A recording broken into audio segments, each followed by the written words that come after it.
Going to move on to item 7, end the blockade of the Lachin corridor, which was held by Supervisor Barger. For members of the public on the telephone, press 1, then 0 now to comment on this item. Supervisor Barger. Thank you, and I'd like to thank Supervisor Horvath for co-authoring this motion with me. Since December 12th, 2022, the Azerbaijani government has blockaded the Lachin corridor, blocking access to Artsakh.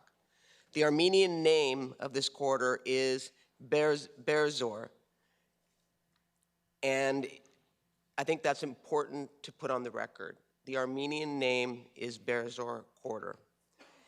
Azerbaijan has willfully ignored their international obligations under the trilateral ceasefire statement of November 9th, 2020. This corridor is the only road connecting the world to Artsakh. The blockade has cut off 120,000 Armenians from food, medicine, and other supplies. This has been a particularly devastating impact on young people and children who are stranded in Yerevan, away from their families in Artsakh during the holidays. And I saw one documentary that showed a woman who was trying to get her son for cancer treatment, and the devastation on her family for life-saving cancer treatment because of this blockade. Many families spent New Year's Eve at the cemetery where Armenian soldiers are buried in prayer. Separation from families is a deeply painful issue for the Armenians, as it serves as a reminder of the atrocities committed against children and families who were tragically separated by the Turks during the genocide, resulting in thousands of children becoming orphans. In fact, on January 17th, Azerbaijani activists deliberately targeted 19 children that were moving from Armenia to Artsakh through the Russian peacekeeping mission. The Artsakh ombudsman noted that the Azerbaijani activists subjected the children to psychological violence and frightening the children. The targeting of children is especially heinous. This board has consistently, and I say this, every single one of us on this board has sponsored a motion supporting the Armenians, and we talk about the number of Israelis living here. LA County has the largest number of diaspora within the Armenian. And I know I represent, and I know you represent Little Armenia. But this board has been united in constantly opposing the unprovoked pattern of aggression by the Azerbaijani government over the last 2 years. We must continue to condemn the attacks on Armenia and stand in solidarity with the Armenian people. I would ask for my colleagues' support today, but there is no question in my mind when they deny what they're doing. My eyes saw it, and these are individuals that are documenting it that are literally humanitarian. They're not from Armenia, they're not Armenian. They are reporting the facts, and the facts are that the Azerbaijani government is purposely cutting off Artsakh and trying to once again, and I think it was said, and we're gonna have some speakers here today, genocide 2.0. And we have to stand in solidarity against that. But again, I wanna thank you, Supervisor Horvath, and I say this, I think every one of my colleagues would have co-authored this motion with me.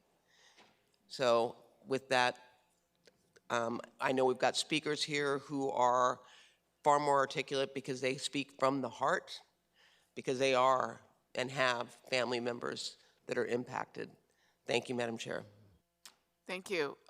Supervisor Horvath as the co-author. Thank you very much, Madam Chair. As we know, and as has been said since December 2022, the Azerbaijani government has blockaded the Lachin corridor, blocking access to Nagorno-Karabakh, also known as Artsakh.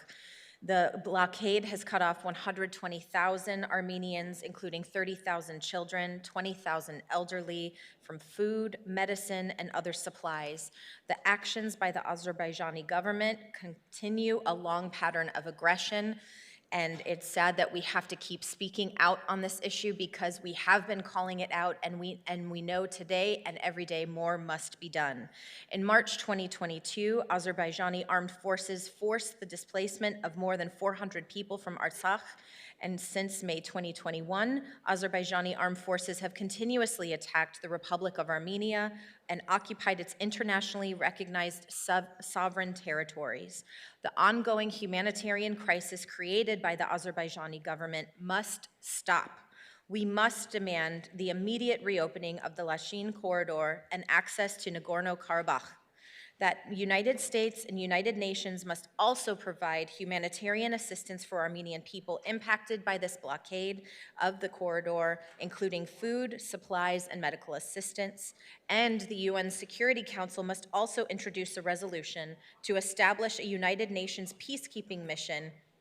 We join with our Armenian American community members here throughout the region and stand in solidarity and partnership with you. Once again, this is not the responsibility of Armenian Americans to hold this burden alone. We must all stand together, shoulder to shoulder, facing this down in every way that we can, and making sure that everyone knows we stand with them. So thank you, Supervisor Barger, for inviting me to co-author this motion with you, and to our colleagues who will stand in support. And we thank the community members who are here today helping us speak out. We must take action, not just in commemoration of genocide, but to make sure that it doesn't happen once again and history does not repeat itself. Thank you. Supervisor Solis. Thank you, Madam Chair, and thank you, Supervisor Barger and Horvath, for introducing the motion. With redistricting, I welcome the communities of Little Armenia and East Hollywood in the 1st District.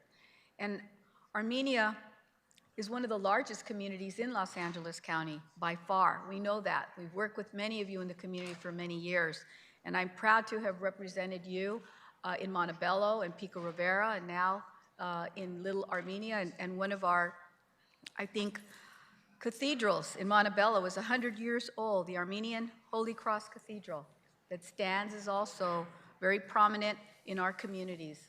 We stand with you, we lock arms with you, and we know that this unfortunate blockade being exercised by the Azerbaijan groups of Lachin corridor is cutting off vital food, supplies, services, medicine, and fear among 120,000 Armenians. And it's true, we can't just think about those Armenians that are here, the Angelinos, but the ones that are looking at us across the country and across the world, because this is home to so many Armenians. So I stand with you, and yes, I will vote aye on this motion. Thank you, Madam Chair. Thank you. And I too want to thank Supervisor Barger and Horvath for bringing this motion to raise awareness at every level of government for this atrocity that is taking place. The Lachin corridor is the link between Nagorno, Karabakh, and with Armenia. Azerbaijani protesters have been blocking the Lachin corridor for over a month now, and this blockade, as has been said, is denying the most basic humanitarian support for the Armenian people in that region, and it has turned into a humanitarian crisis. And this corridor needs to be reopened immediately, as this road is an essential route for the flow of much-needed food, medical supplies, and peacekeepers. The humanitarian crisis in the area is worsened every day the blockade remains. It is necessary that the White House and the congressional leaders take every step available to end the blockade of the Lachin corridor, provide immediate humanitarian assistance to the Armenian people impacted by the blockade, and condemn the continued military aggression by Azerbaijan. We're thankful to see the increased EU involvement in the form of fully fledged common security and defense policy mission that will contribute to stability in the border areas of Armenia.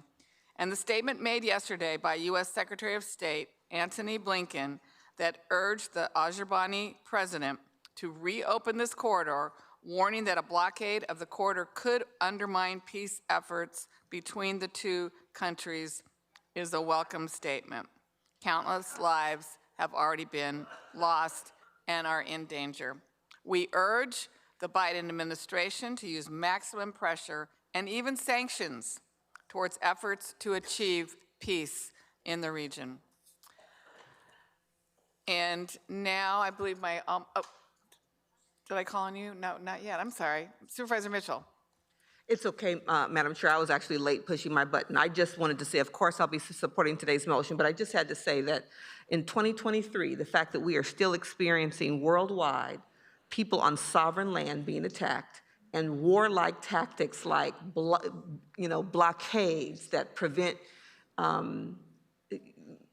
the delivery of medicine and food, to think that we've gotten to a point that those are tactics that are used is just mind-blowing to me. And so I'm privileged to stand with all of you in support of today's motion to call it out and to call out war criminals for who they are. Well said.